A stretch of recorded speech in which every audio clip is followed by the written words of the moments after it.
पिछले कुछ हफ्तों में स्पोर्ट्स हो, साइंस हो या संस्कृति, बहुत कुछ ऐसा हुआ है जिस पर हर भारतवासी को गर्व है। अभी हाल ही में शुभांशु शुक्ला की अंतरिक्ष से वापसी को लेकर देश में बहुत चर्चा हुई। जैसे ही शुभांशु धरती पर सुरक्षित उतरे, लोग उछल पड़े। हर दिल में खुशी की लहर दौड़ गई। पूरा देश गर्व से भर गया। मुझे याद है जब अगस्त 2023 में चंद्रयान-3 की सफल लैंडिंग हुई थी, तब देश में एक नया माहौल बना। साइंस को लेकर, स्पेस को लेकर बच्चों में एक नई जिज्ञासा भी जागी।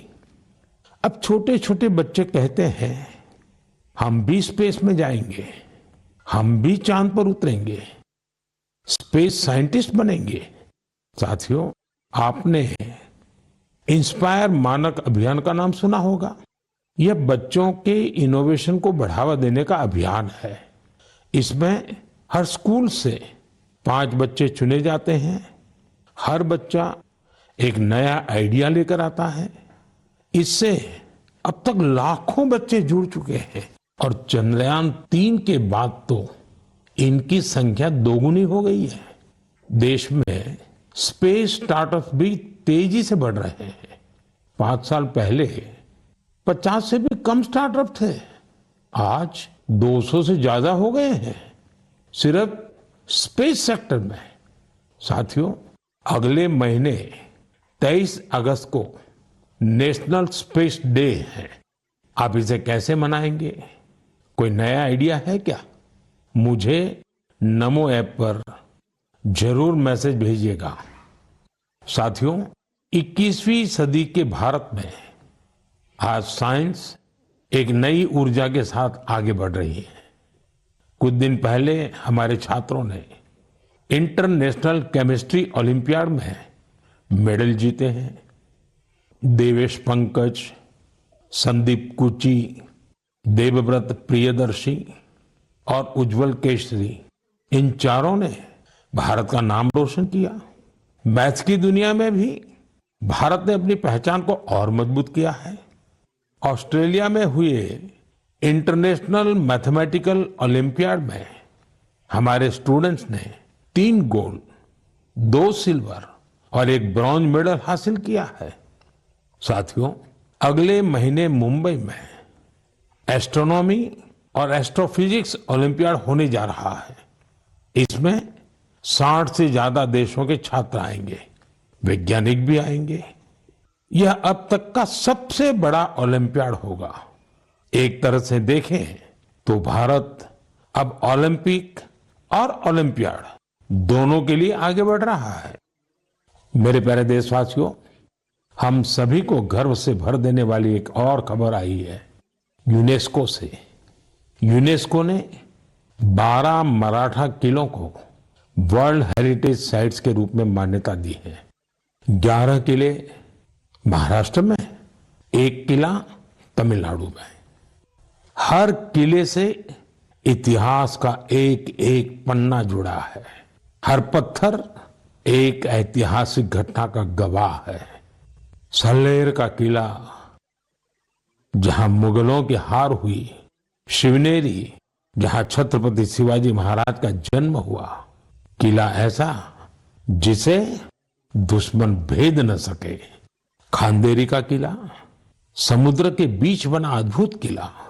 दुश्मन उन्हें रोकना चाहते थे, लेकिन शिवाजी महाराज ने असंभव को संभव करके दिखा दिया। प्रतापगढ़ का किला, जहां अफजल खान पर जीत हुई, उस गाथा की गूंज आज भी किले की दीवारों में समाई है। विजय दुर्ग, जिसमें गुप्त सुरंगें थी, छत्रपति शिवाजी महाराज की दूरदर्शिता का प्रमाण इस किले में मिलता है। मैंने कुछ साल पहले रायगढ़ का दौरा किया था। छत्रपति शिवाजी महाराज की प्रतिमा के सामने नमन किया था। यह अनुभव जीवन भर मेरे साथ रहेगा। साथियों, देश के और हिस्सों में भी ऐसे ही अद्भुत किले हैं जिन्होंने आक्रमण झेले, खराब मौसम की मार झेली, लेकिन आत्मसम्मान को कभी भी झुकने नहीं दिया। राजस्थान का चित्तौड़गढ़ का किला, कुंभलगढ़ किला, रणथंभौर किला, आमेर किला, जैसलमेर का किला तो विश्व प्रसिद्ध है। कर्नाटका में गुलबर्गा का किला भी बहुत बड़ा है। चित्रदुर्ग के किले की विशालता भी आपको कौतूहल से भर देगी कि उस जमाने में किला बना कैसे होगा। साथियों, उत्तर प्रदेश के बांदा में है कालिंजर किला। महमूद गजनवी ने कई बार इस किले पर हमला किया और हर बार असफल रहा। बुंदेलखंड में ऐसे कई किले हैं।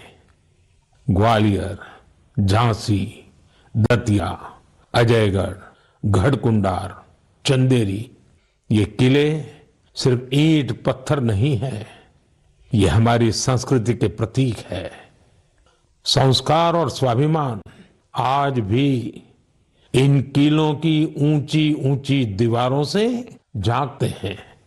मैं सभी देशवासियों से आग्रह करता हूं, इन किलों की यात्रा करें, अपने इतिहास को जानें, गौरव महसूस करें।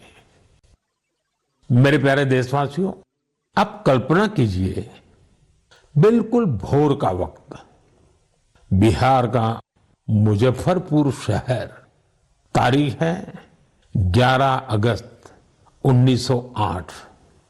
हर गली, हर चौराहा, हर हलचल उस समय जैसे थमी हुई थी।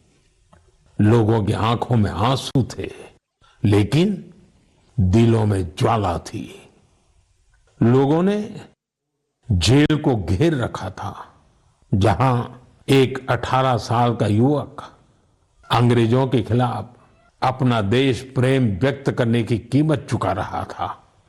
जेल के अंदर अंग्रेज अफसर एक युवा को फांसी देने की तैयारी कर रहे थे। उस युवा के चेहरे पर भय नहीं था, बल्कि गर्व से भरा हुआ था। वो गर्व जो देश के लिए मर मिटने वालों को होता है। वो वीर, वो साहसी युवा थे खुदीराम बोस। सिर्फ 18 साल की उम्र में उन्होंने वो साहस दिखाया जिसने पूरे देश को झकझोर दिया। तब अखबारों ने भी लिखा था, खुदीराम बोस जब फांसी के फंदे की ओर बढ़े तो उनके चेहरे पर मुस्कान थी।